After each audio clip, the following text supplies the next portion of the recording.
po naaga. Upay man. Nano po tayan full name niyan, buong pangalan po ni Rodrigo Budyan Escalante. si Nay po. Angel is Torres. Pira mo po niyo anak. Pat. Pira po na bata niyo in papa-eskwela. Bali tulo. Din man po sila nag-eskwela. Sa barangay mo, Rosario Northern Samar. Kaya bakit la po sira? Baktas la. Pira po ang edad sa niyo magurang na bata. Bali siya pala katuig. Ano po niyo? 1 year old. Angkol, nano po niyo pangabuhi? Pagturo pa sa hula. Si Si ate po. Sa balay, dahil ng trabaho. pira man po an ano nakikita mo pag nag-extra ka sa trabaho po ano nagiging kita mo. Kaya kung babasihan ng mga pang inadlaw, 350 ang adlaw. Ito. Kung mayaman na luyag na ang papapakyaw, mamalaki roda po. Sapat ano maano niyo ang pangailangan niyo kada adlaw. Panggad, dirigad kung tutuuson, pero amo na labing para tipid-tipid para magkurkas yaman. Kung nauubos, hulat-hulat, san mayaw naman magsangpit. Mura po ka mo dili kuryente. Aray,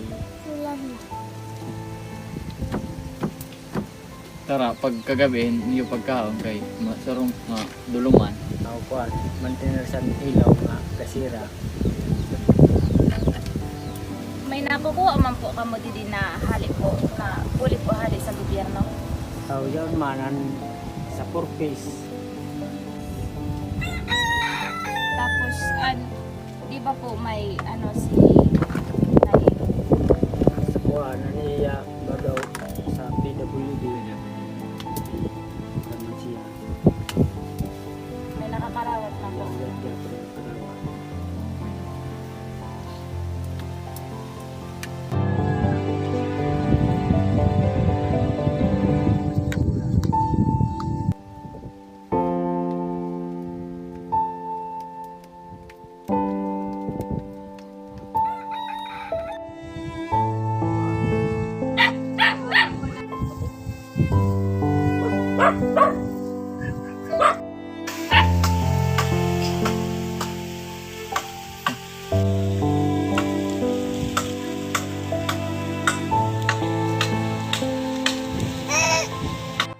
Dito ngayon nagpasama kami sa anak ni Tatay Rodrigo para puntahan kung saan kumukuha sila ng tubig na ginagamit nila sa pang-araw-araw.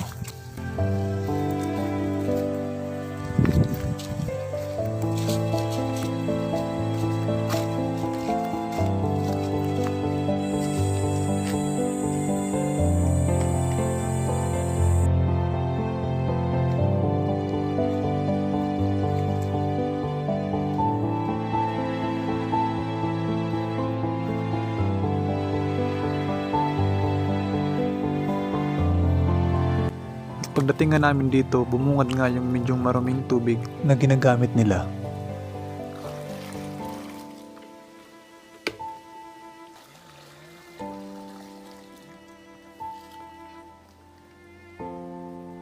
At dito ay hindi kami makapaniwala dahil dito sila kumukuha ng panglaba, panghugas, gamit sa pagluto at higit sa lahat sa iniinom nilang tubig sa pang-araw-araw.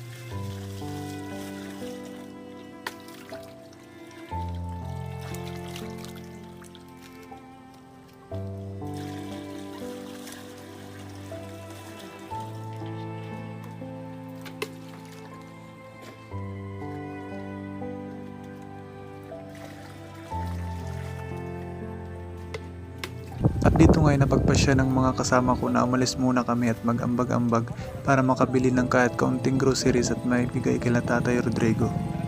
At pagbalik namin ay Diyan po kami in Rambagan po namon na ano, miskan di lang po yung nabulig. Grocery. Opo. Hindi na po. Makabulig lamang. Sa pinakaglaw. Taon. Sada.